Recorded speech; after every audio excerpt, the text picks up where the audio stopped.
के निर्धन कहे धनवान सुखी और धनवान कहे सुख राजा को भारी। के निर्धन कहे धनवान सुखी, धनवान कहे सुख राजा को भारी। और राजा कहे चक्रवर्ती सुखी, चक्रवर्ती कहे सुख इंद्र को भारी। इंद्र कहे ब्रह्माज सुखी और ब्रह्माज कहे सुख शिव त्रिपुरारी। पर तुलसीदास विचार कर कहे प्रभु भजन बिना ये जगत दुखारे। पर तुलसीदास विचार कर कहे प्रभु भजन बिना ये जगत दुखारे।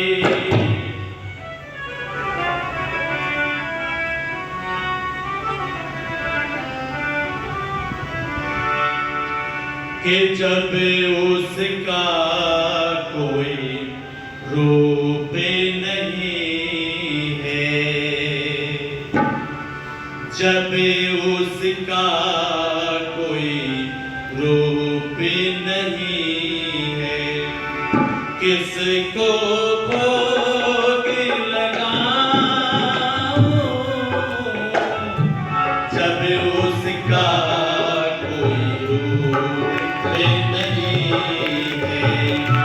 किसको भोग लगाऊं। अजर अमर अंतर्यामी हो, अजर अमर अंतर्यामी हो। जहाँ देखूं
चल सरिता गिरी मन उपवन में बोले प्यारे प्यारे अलग अलग खुशबू है सबकी रंग है न्यारे न्यारे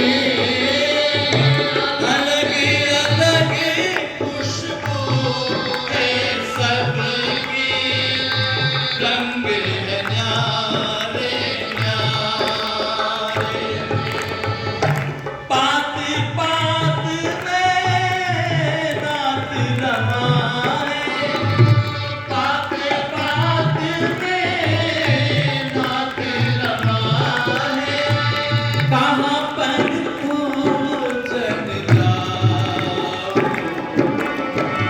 जब उसका कोई रूप नहीं जब उसका कोई रूप नहीं किसको भोग लगाऊं अजरिया मरिया मरिया हो अजरिया मरिया मरिया हो जाते तू वफा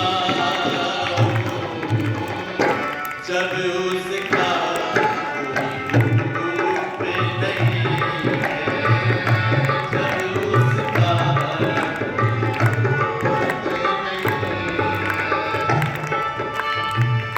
सागर में सीप सीप के अंतर में है मोती सागर में सीप सीप के अंतर में है मोती नभ में चमके चादर तारे सब में उसी की है ज्योति नभ में चमके चादर सूरज सब में उसी की है ज्योति जग ये प्रकाशित हो रहा जिससे जग ये प्रकाशित हो रहा जिससे क्या उसे देख दिखाऊं जब उसका रूप नहीं है जब उसका कोई रूप नहीं है किसको भोग लगाऊं अजरिया मरिया मरिया हो अजरिया मरिया मरिया हो ये जाते तू वफा जब उसका कोई रूप नहीं जब उसका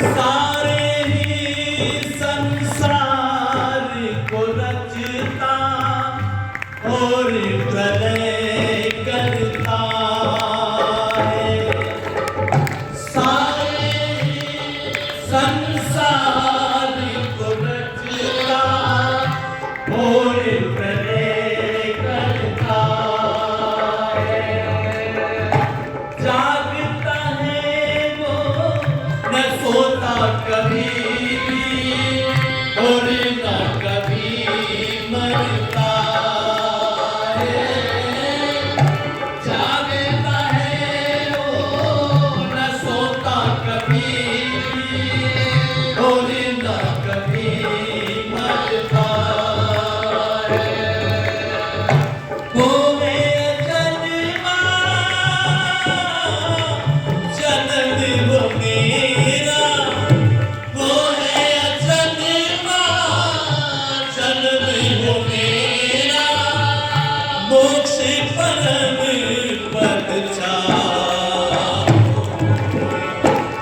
उसका कोई रूप नहीं है, जब उसका कोई रूप नहीं है, किसको भोग लगाओ,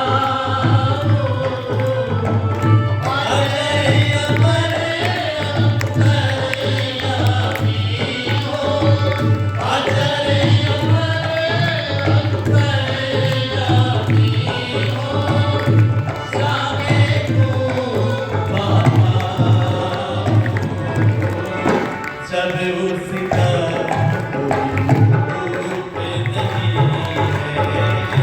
जब उसका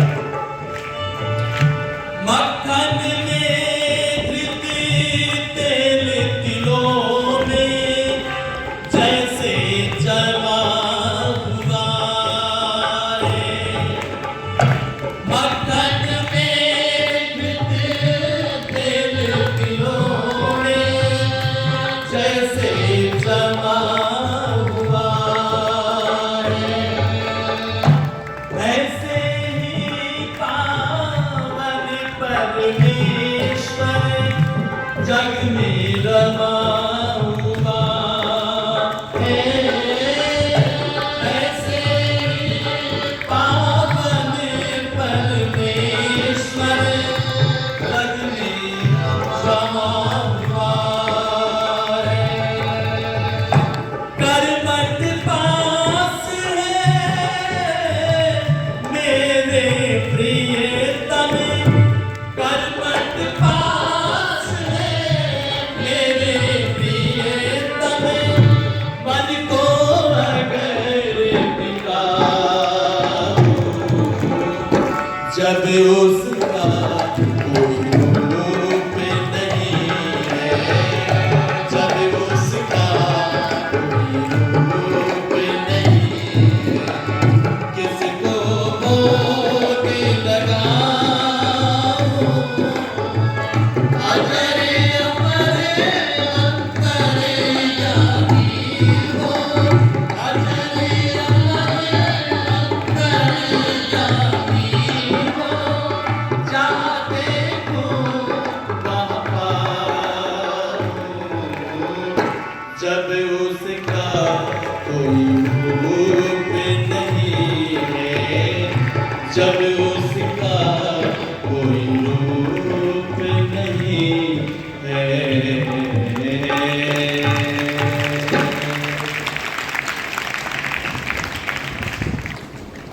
परमपिता परमात्मा का धन्यवाद करने के पश्चात मंच पर विराजमान पूज्यपाद स्वामी ब्रह्मानंदी महाराज आर्य जगत के बहुत ही उद्भट विद्वान जन के श्रीमुख से आप वेदजान शास्त्रों की चर्चा को सुनकर के अपने आप को आप्लावित कर रहे हैं। आर्य समाज के लाला लाजपत राय चौक हिसार आर्य समाज के प्रधान श्री हरि सिंह सैनी जी, मंत्री श्री नरेंद्र पाल मिगलानी जी, कोषाध्यक्ष श्री सत्य प्रकाश गोयल जी, कार्यकारिणी के सभी सदस्यगण, इस आर्य समाज के बहुत ही उच्च कोटि के धर्माचार्य पंडित करमवीर आर्य जी, आर्य जगत के बहुत ही आदरणीय श्री वेदपाल आर्य जी उच्च कोटि के विद्वान हैं, जिनके श्रीमुख से बड़ी अच्छी चर्चा सुन रहे हैं आप। भाई सुखदेव आर्य जी जो मेरा बहुत ही कुशलता से सहयोग कर रहे हैं, और विभिन्न विद्यालयों से आए हुए समस्त छात्रगण, उनके समस्त गुरुजन, अध्यापिकाएं, बहनें, प्रातः कालीन सभा में उपस्थित सभी धर्मनिष्ठ बंधुओं, वंदनीय पूजनीय मातृशक्ति राष्ट्र के मुस्कान प्यारे प्यारे बच्चों, अभी हम सबने मिलकर के संसार संसार का सर्वश्रेष्ठ कर्म किया है, जिसे ऋषियों ने कहा है यज्ञो वै श्रेष्ठतम कर्मा।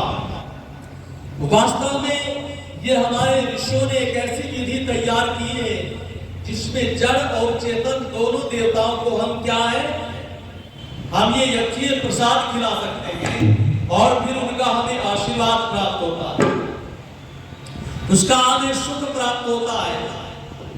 आइए थोड़ी सी चर्चा आप लोगों के सामने करें। ये पल-पल मनुष्य जीवन का बीता हुआ जा रहा है और कैसा है ये जीवन, जैसे एक दिन एक गांव का भोला किसान चला हुआ जाता था।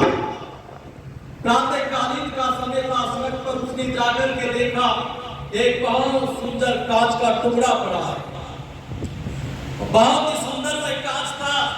उस कांच को उठा करके उस किसान ने जेब में डाल लिया और बार बार उसे देखता क्योंकि बड़ा चमकीला था।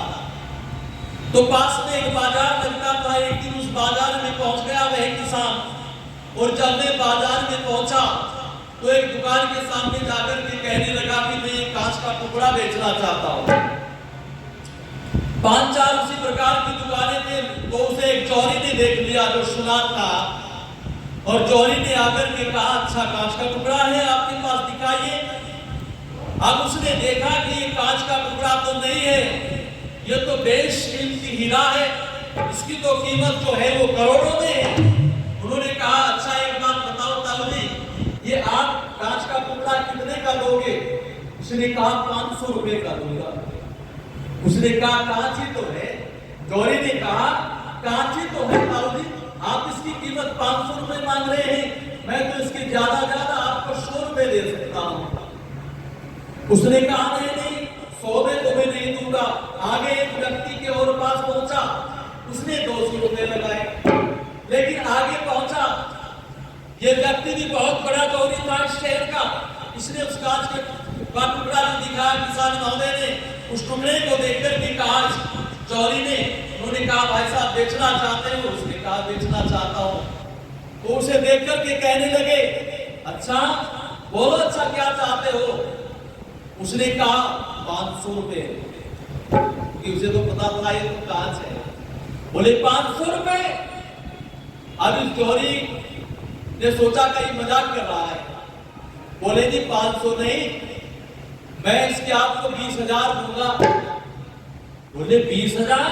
अब इसे ये समझने लगा, इसे भ्रम हो गया कि 20,000 की कीमत कम है। कहने लगा नहीं आपको 50,000 दूंगा। बोले 50,000? बोले नहीं 1 लाख दूंगा। कहते कहते इसने 5 लाख रुपए गिन करके इसके आगे रख दिए। लेकिन शाम के समय ये व्यक्ति जो पहला चोरी था ये फिर घूमता हुआ देखा, इसके बेटे की एक छोटी सी दुकान थी, वहां पर देखा ये व्यक्ति वहां पर बैठा हुआ है और इसे कहने लगा बोले ताऊजी वो जो तुम कांच का टुकड़ा बेचने निकले थे क्या आपने वो बेच दिया? उसने कहा हाँ मैंने बेच दिया। अब तक थोड़े रहता मेरे पास, जब मैं बाजार में बेचने निकला था तो बिक गया। बोले अच्छा एक बात बताओ कितने का बेचा है? उसने कहा 5 लाख का दिया है। उसने कहा ताऊजी आप तो बहुत बड़े मूर्ख हैं। बोले क्यों? बोले मूर्ख इसलिए है कि उसकी कीमत तो लगभग 10 करोड़ रुपए थी, आपको उसकी कीमत का पता नहीं है। उसकी कीमत तो लगभग 10 करोड़ रुपए थी, आपने केवल 5 लाख रुपए में दिया। लेकिन इस भोले किसान ने, जो प्यारे मित्रों सज्जनों माताओं बहनों, जो उत्तर दिया है उस उत्तर को सुनकर के ये भी संग रह गया। उस भोले किसान ने कहा कि मैं तो साधारण एक गांव का अनपढ़ किसान था, मुझे तो कीमत का उसकी पता नहीं था कि मैं क्या था। अब आप उसे हीरा बता रहे हो, लेकिन याद रखना मुझे तो आप मूर्ख कह रहे हो कि मैंने 5 लाख में दे दिया, लेकिन आप तो महामूर्ख हैं। बोले क्यों?